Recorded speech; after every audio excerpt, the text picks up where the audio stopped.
आज हम जिस इस पवित्र भूमि पर उपस्थित हैं,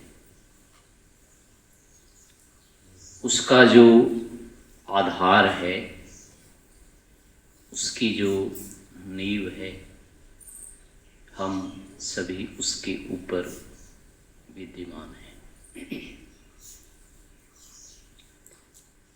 जिस प्रकार से यहाँ का जो स्थल है जिस पर कि बैठे हैं हम सभी, इसको अपनी नींव का परिज्ञान नहीं है, लेकिन इसके जो खंभे हैं उसको उसका परिज्ञान है कि कहाँ तक हमारी नींव है, कहाँ से हम आरंभ हुए। ऐसे ही हमारी भी स्थिति है। आचार्य जी के जो प्रवचन हैं, उपदेश हैं, बातें हैं, यद्यपि मैं उनका अंतेवासी रहा हूँ, तो कितनी हो सकती हैं उसकी तो कोई सीमा नहीं कह सकते। पुनरपि उनके जो लगभग में 5 वर्ष तक उनके गर्भ में रहा, उनकी गोद में रहा, आगे के 10 वर्ष में उनके सानिध्य में रहा हूँ। उन्होंने जितने भी उपदेश या प्रवचन किए हैं आज भी मेरे पास अक्षरशः विद्यमान है, यद्यपि मैंने उसे अपने बक्से में रख रखा है। उन्होंने जितना भी बोला है, सारे के सारे एक एक शब्द मेरे पास अभी भी वर्तमान है, लिखित है, मैंने सारा लिखा हुआ है। तो उनको बोलने का तो अभी मैं नहीं समझ रहा हूँ अवसर है, लेकिन उनके और मेरे बीच में क्या स्थिति रही उनको मैं थोड़ा सा आपके सामने रखना चाहूँगा। 1-2 बातें, ज़्यादा तो नहीं, समय नहीं रखा है हमने। मेरी जो भावना है वो उनके प्रति किस प्रकार की है आज भी। उनका जो व्यक्तित्व था उसके बारे में हम एक शब्दों में कहना चाहें तो आचार्य जी पक्के यमराज थे, इसमें कोई संदेह नहीं। यमराज का अर्थ आचार्यों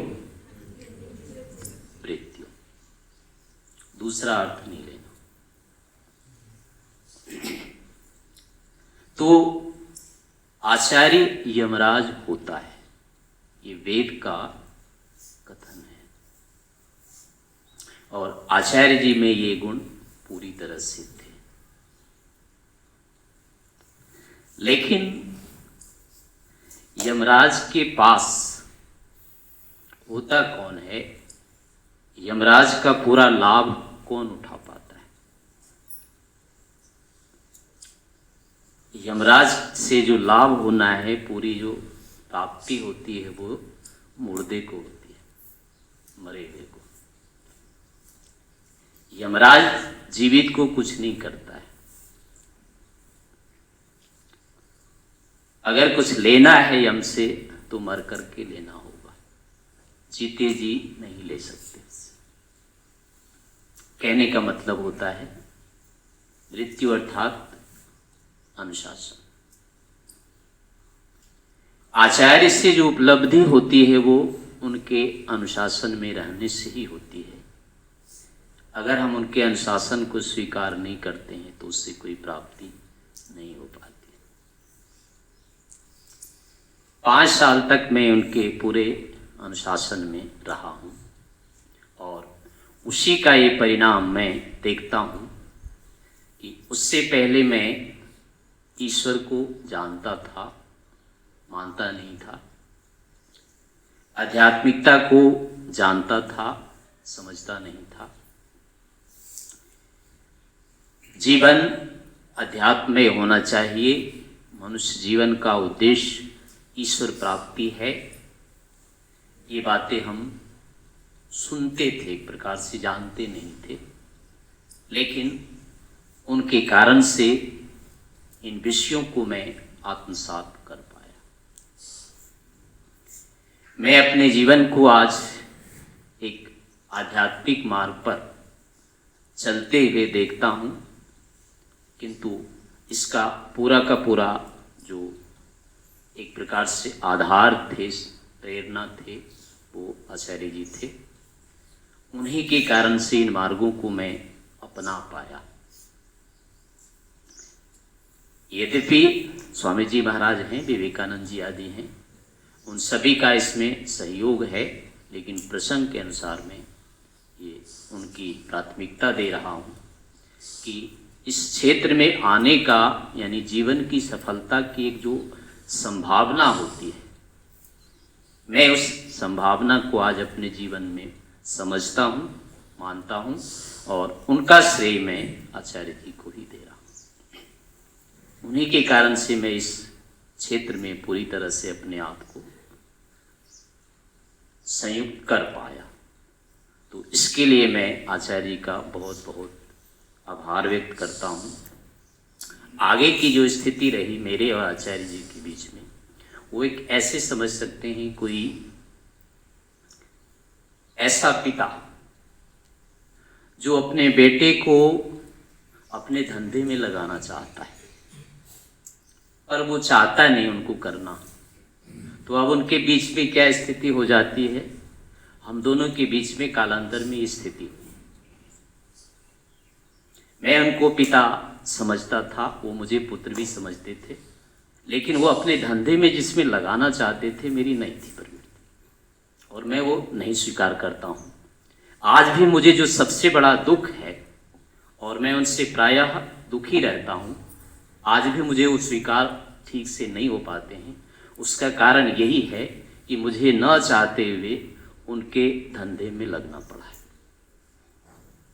अर्थात मैं इस दर्शन योग विद्यालय को आज भी चलाना नहीं चाहता। एक क्षण के लिए भी मेरी इच्छा नहीं होती है इसको मैं चलाऊं, लेकिन मुझे विवशता में इसे चलाना पड़ा है, और इसी बात का मुझे सबसे अधिक शोक रहता है हर समय।